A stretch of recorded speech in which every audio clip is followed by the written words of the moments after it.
Good morning, everyone. I'm Father Pete Kazmarek, pastor of St. Francis of Assisi Catholic Church in Greenlawn, coming to you on this through this wonderful invitation from Spirit of Huntingdon to share thoughts with you.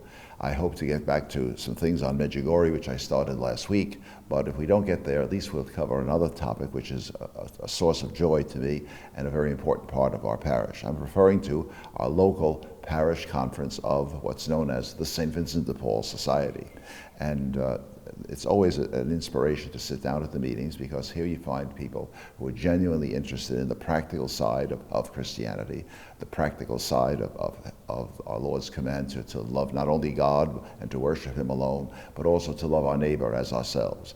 And here we find ourselves as a priest and a pastor among wonderful people trying to serve God's people in some critical type of need. And of course, there are always many needs, even in our relatively affluent culture. You know, we find that yes, even our poor have access to some things that even working class people in third world countries don't have, but still they're poor. Still they don't have the wherewithal to meet their rent or to meet their other bills and expenses, and they're struggling to balance things out. Sometimes they're at work, sometimes they've been laid off, sometimes they haven't been able to find work, sometimes they're not qualified. So many different things, but nonetheless the need is very much there. Now, St. Vincent de Paul Society was not founded by St. Vincent de Paul. St. Vincent de Paul was a French priest of the 17th century who founded the Vincentian Fathers, to work to set up seminaries to train young men for the priesthood, and also to provide higher education. They run, for instance, St. John's University, which is one of the largest Catholic universities in the world, and certainly the largest one around here. But they did not. St. Vincent de Paul, while he helped the poor in many ways, he did it on an individual basis, or he did it through his contacts with the ruling classes in France at that point in time. He did not found the St. Vincent de Paul Society, but because of his love of the poor and the fact that he had accomplished so much, Frederick Ozanam in the early 19th century was anxious to help the poor, and so he called upon the patronage of St. Vincent de Paul and put the group that he organized under his protection as the St. Vincent de Paul Society. Now, many of you in the course of your life will travel to Europe as a pilgrim perhaps, or as a tourist, and many of you will visit Paris.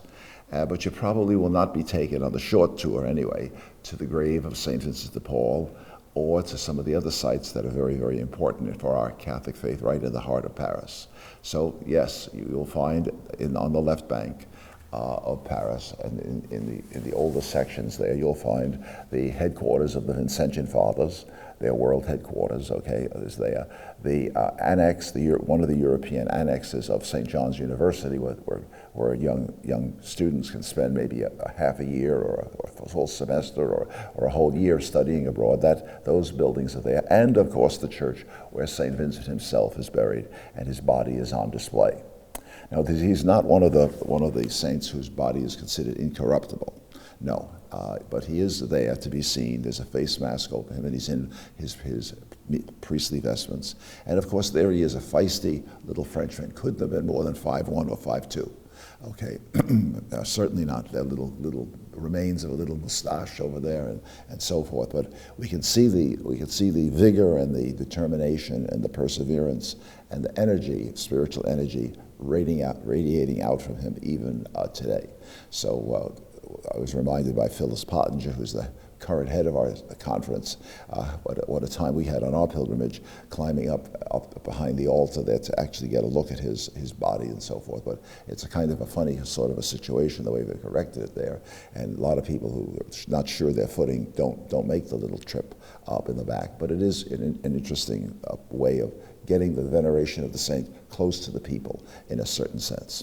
But anyway, so there's St. Vincent de Paul, and where is he? He's right in the heart of the area where real working class neighborhoods near the Sorbonne. It's called the Latin Quarter, not because when we think of Latin Quarter today, I think we think of nightclubs and revues and so forth like that, spicy entertainment, which is questionable, certainly.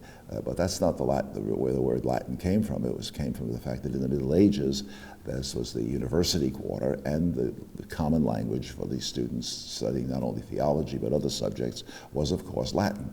So the Latin quarter was where Latin was spoken, where the ancient University of Paris, one of the earliest ones, was founded in the Middle Ages.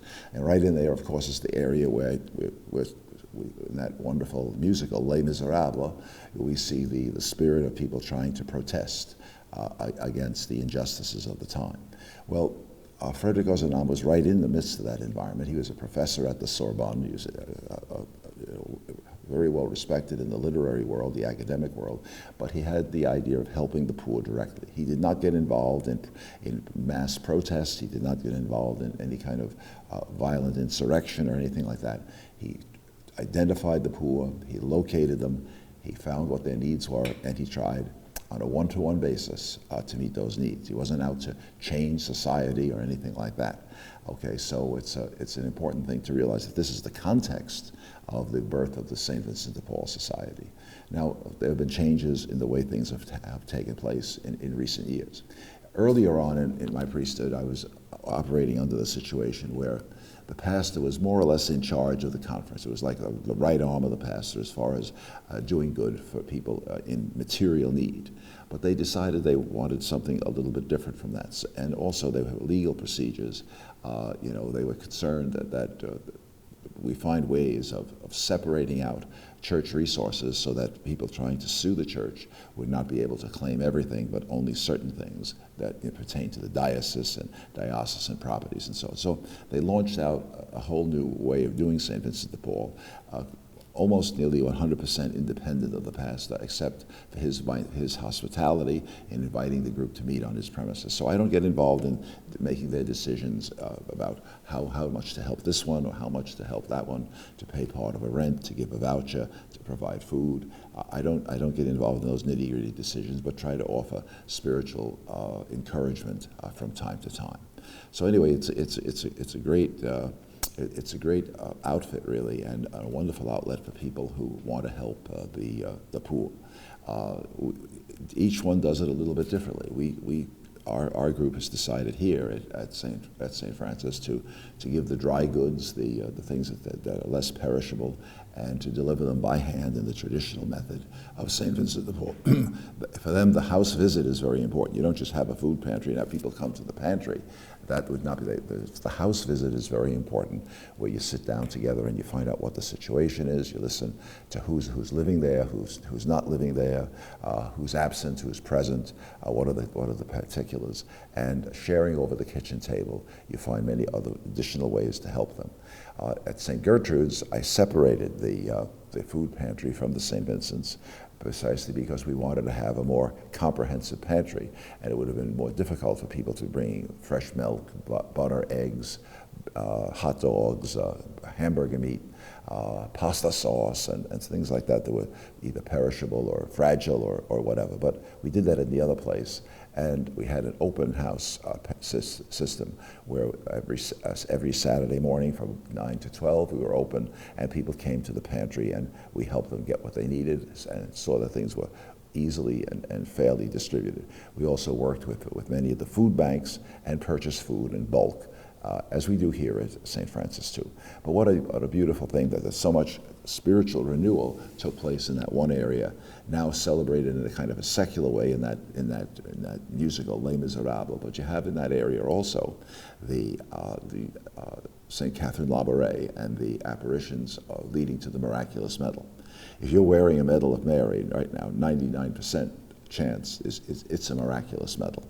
The medal that Mary asked Catherine Labouré, a contemplative sister, a very humble person. She did not speak to the outside authority at all. She dealt with the world through her spiritual director, and even her identity was not known until close to the very end.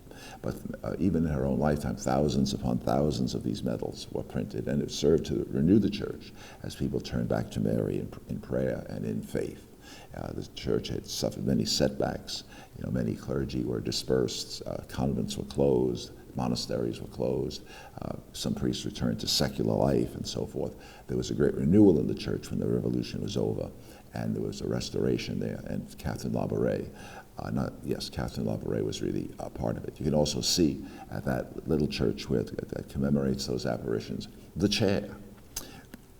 Every apparition is different. Here we have Mary sat down in a chair during the apparition and spent 2 hours talking to Catherine Labouré about what the troubles that the French church would get into in the next 100 years. And there were plenty of them, believe me.